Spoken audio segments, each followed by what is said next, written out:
Welcome back, everyone, to the deep dive, where we take a whole bunch of sources and try to boil them down, into something useful, something interesting, something fun. Yeah, and I think today's topic is particularly interesting.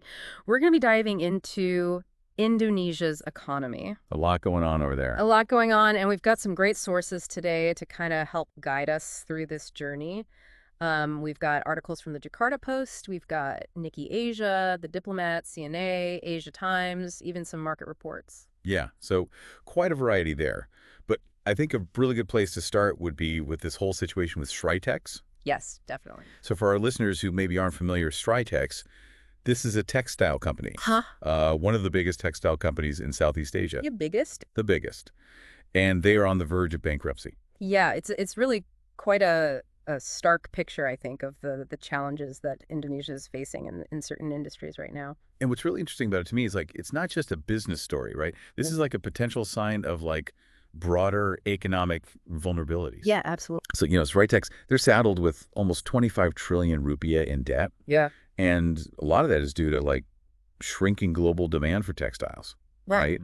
And they're facing this intense competition from countries like Vietnam, India, China, of course. Yeah, and the really alarming part of this is that, Straitex is not alone in this. We've seen 7 other Indonesian textile companies have already shut down this year, Wow. and that's led to, over 15,000 workers jobless. Wow. So this is a significant blow, not just, for individual livelihoods, but for Indonesia's, overall economic stability. It makes you wonder, is this just a textile industry problem? Or is this a symptom of deeper issues, going on in Indonesia's economy? Yeah, I mean, it raises some questions about the competitiveness of, Indonesian industries on the global stage and whether this is, the start of a trend or not. Now, President Prabowo, he has stepped in with a rescue plan for Sritex, He has. specifically aimed at preventing these layoffs. Right. And this move to save Straitex is interesting, particularly when you consider Prabowo's kind of broader economic strategy. He's also, pushing for debt cancellation for farmers, fishermen, and some of those struggling micro, small, and medium enterprises. So the backbone of the Indonesian economy, it's debt cancellation sounds pretty radical. How's he pulling that off? Well, it's actually a very clever kind of financial maneuver. Instead of using state budget funds, it's being done through bank write-offs. Okay. So essentially what's happening is you've got these state-owned banks that are legally clearing their books of these non-performing loans. So it's a way to provide relief, but without directly impacting the government's budget. Exactly. But what are the long-term implications of this approach? Are there any potential risks or unintended consequences from doing this kind of maneuver? Yeah, I mean, that's the crucial question that needs to be asked, I think. While, debt relief can provide this kind of immediate support, it's essential to consider the potential impact, on financial institutions and the overall kind of stability of the banking sector. Right, so we've got this kind of internal picture with struggling industries, government intervention, but we also have the global context to consider. What are some of the external forces at play here? Yeah, so, the Southeast Asian digital economy, which, Indonesia plays a major role in this is experiencing a bit of a slowdown in growth. While sectors like e-commerce and digital financial services are still expanding, the focus is really shifting towards profitability. The Wild West days are kind of over, Exactly. and now it's time to, make some money. Yeah, investors are no longer just purely focused on rapid expansion. They want to see sustainable business models and returns on their investment. Right, but here's where things get really intriguing to me is we have this shift towards profitability happening, but at the same time, you've got these foreign tech giants, right? They're pouring billions of dollars into Indonesian data centers, especially for AI development. Yeah, and this influx of, foreign investment is a double-edged sword. On the one hand, it signals confidence in Indonesia's potential as a tech hub. Right. But on the other hand, it does raise concerns about, over-reliance on these foreign tech giants and their potential influence, on Indonesia's digital landscape. So it's this delicate balancing act for Indonesia, right? Exactly. Attract investment, but also safeguard your own kind of technological sovereignty. Right. And speaking of global influences, we've got the U.S. election right around the corner. The outcome of that could have a significant impact on Indonesia. Absolutely. The U.S. is a major trading partner, and any policy shifts, whether it's, a return to protectionism under Trump or a focus on reshoring under Harris, is going to have, ripple effects across the Indonesian economy. So let's break that down a little bit. If Trump returns to office and, brings back his protectionist policies, it could disrupt global supply chains Yeah. and directly impact Indonesian industries, especially those that have, like, close ties to China. Yeah, and even a Harris presidency, which, might appear gentler on the surface, could still pose challenges. Her focus on, reshoring U.S. industries could divert foreign direct investment away from Southeast Asia and, potentially impact Indonesia's growth trajectory. So it seems like no matter who wins, Indonesia is facing potential economic headwinds from the U.S.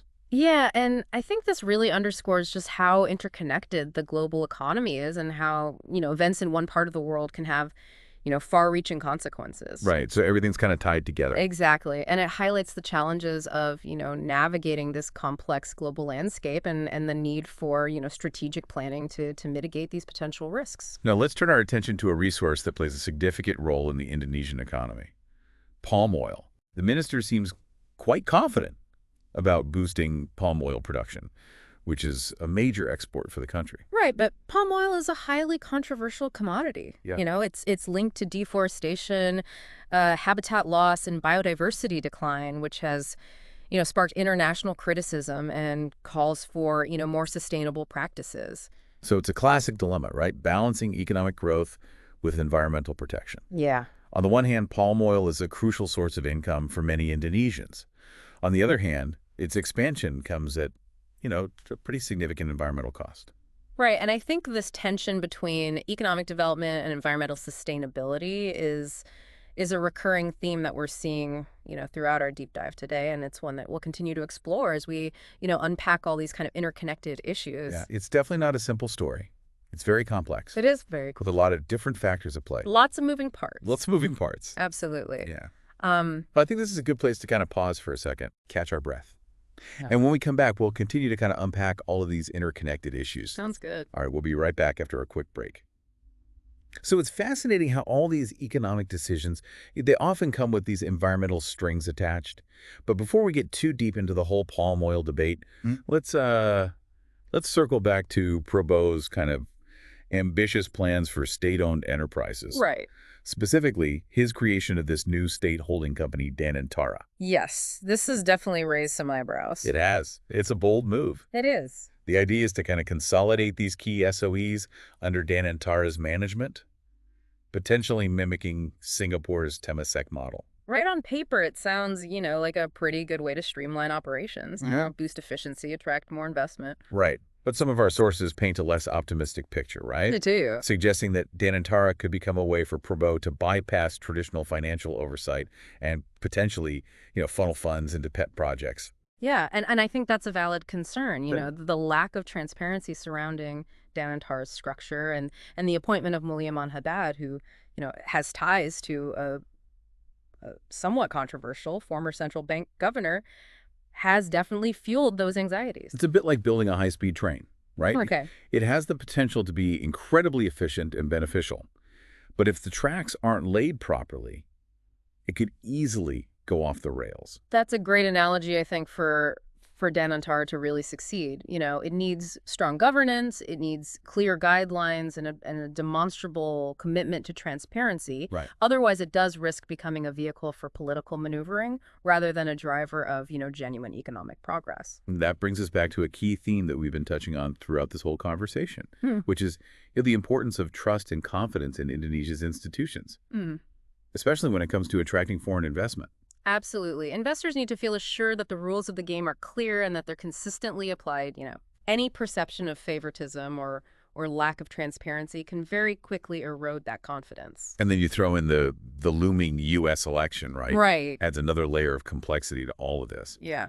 We've talked about the potential for trade disruptions, shifts in investment flows, but what about the impact on Indonesia's kind of burgeoning digital economy? Yeah, that's a crucial point. We've seen all these foreign tech giants, pouring billions of dollars into Indonesian data centers. Right.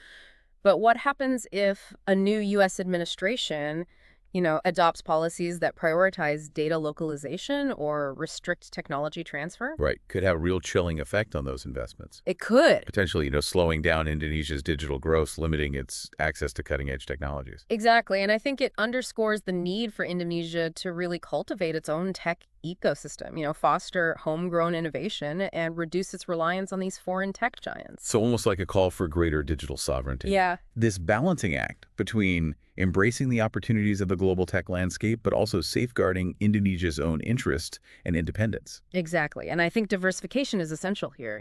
Building strong partnerships with a range of countries, both economically and diplomatically, can help mitigate those risks and create more options for Indonesia. So it's not just about who sits in the Oval Office, right? Right. It's about Indonesia strategically positioning itself in this, constantly evolving global order. Absolutely. Now let's dive into this palm oil dilemma a little bit more. Okay. The minister's confidence in boosting production, I think, raises some red flags, given the environmental concerns surrounding this commodity. It does. Palm oil is a, major contributor to Indonesia's economy, but its expansion has come at a very steep environmental cost. Right. Deforestation linked to palm oil production has, wiped out vast swaths of rainforest, releasing, massive amounts of carbon dioxide into the atmosphere and displacing countless species. To give you a sense of the scale, Indonesia loses an area of rainforest equivalent to 300 football fields every single day, Wow. much of it driven by palm oil expansion. That is a staggering statistic. It is. And it's not just an environmental issue. This is a social issue as well. Right. Deforestation often leads to land conflicts. It displaces indigenous communities, and it exacerbates social inequalities. It's a complex web of interconnected challenges. It is. Finding solutions is going to require a multi-pronged approach. Absolutely. What are some of the strategies that are being explored to kind of address this? Well, there's growing pressure on the Indonesian government to, strengthen regulations, enforce sustainable practices, and really crack down on illegal deforestation. But regulation alone isn't enough, right? No, it's not. There needs to be a shift within the industry itself, Right. with companies adopting more responsible practices and investing in sustainable alternatives. And then you have consumer awareness. Yes. Plays a crucial role as well. Absolutely. By choosing products made with sustainably sourced palm oil, consumers can, send a powerful signal to the market, encouraging these more responsible production practices. It's all about, making informed choices. Right. So addressing this palm oil dilemma requires a collective effort. It does. Governments, businesses, and individuals all playing their part. Everyone has a role to play. It comes down to deciding what kind of future Indonesia wants to create, right? Yeah. One driven by short-term economic gains, or one that prioritizes long-term sustainability and the well-being of its people and the planet. And I think that question applies not only to the palm oil industry, but to Indonesia's, economic development strategy as a whole. Speaking of broader development, we have to talk about Prabowo's ambitious plans for Bali. Yes. He's pushing to make it a global economic hub with a new international airport and a whole slew of development projects. It's a bold vision, but one that has sparked concerns about the potential for over-tourism and, environmental damage to this already incredibly popular destination. Bali's economy is heavily reliant on tourism, It is. but excessive development could end up destroying the very things that attract visitors in the first place. Right. The stunning natural beauty, the unique cultural heritage, and that sense of tranquility that really sets Bali apart. So it's a delicate balancing act. It is. While economic growth is important, it shouldn't come at the expense of Bali's, unique character and environmental integrity. Absolutely. So this brings us back to that fundamental tension that we've been exploring throughout this entire deep dive, Right. the challenge of managing growth responsibly. Yeah. It's not just about generating wealth, right? No. It's about creating a sustainable future that benefits all Indonesians and preserves the natural beauty of this incredible archipelago. It's about finding that sweet spot where economic prosperity goes hand in hand with, social justice and environmental stewardship. And that, I think, is a key takeaway for our listeners as we kind of wrap up this segment of the deep dive. We've covered a lot of ground today, haven't we? Everything from textile troubles to debt cancellation, tech investments, the whole palm oil debate. We even touched on the future of Bali. It's clear that Indonesia's economy is facing like this complex web of internal and external pressures. Yeah, and what's really striking to me is that, these aren't isolated challenges. They're all interconnected, and they reflect these broader questions about economic models, global power dynamics, and that delicate balance between development and sustainability. So if we had to boil it all down to like a single key takeaway, what would it be? What's the one thing that our listeners should really keep in mind as they kind of navigate this complex landscape? I think that the central message here is that Indonesia is at this critical juncture. The decisions that are made in the coming months and years are going to have a profound impact, not only on its own economy, but also on its role in the region and on the global stage. Right. And we've seen how those decisions can play out in very different ways. Yeah. Right. Take Dan Antara, for example. Yeah. If it's managed transparently and effectively, it could be this powerful engine for economic growth. But if it's used for political maneuvering or lacks proper oversight, it could become a source of instability and corruption. Exactly. And you see that same principle at play in the palm oil industry.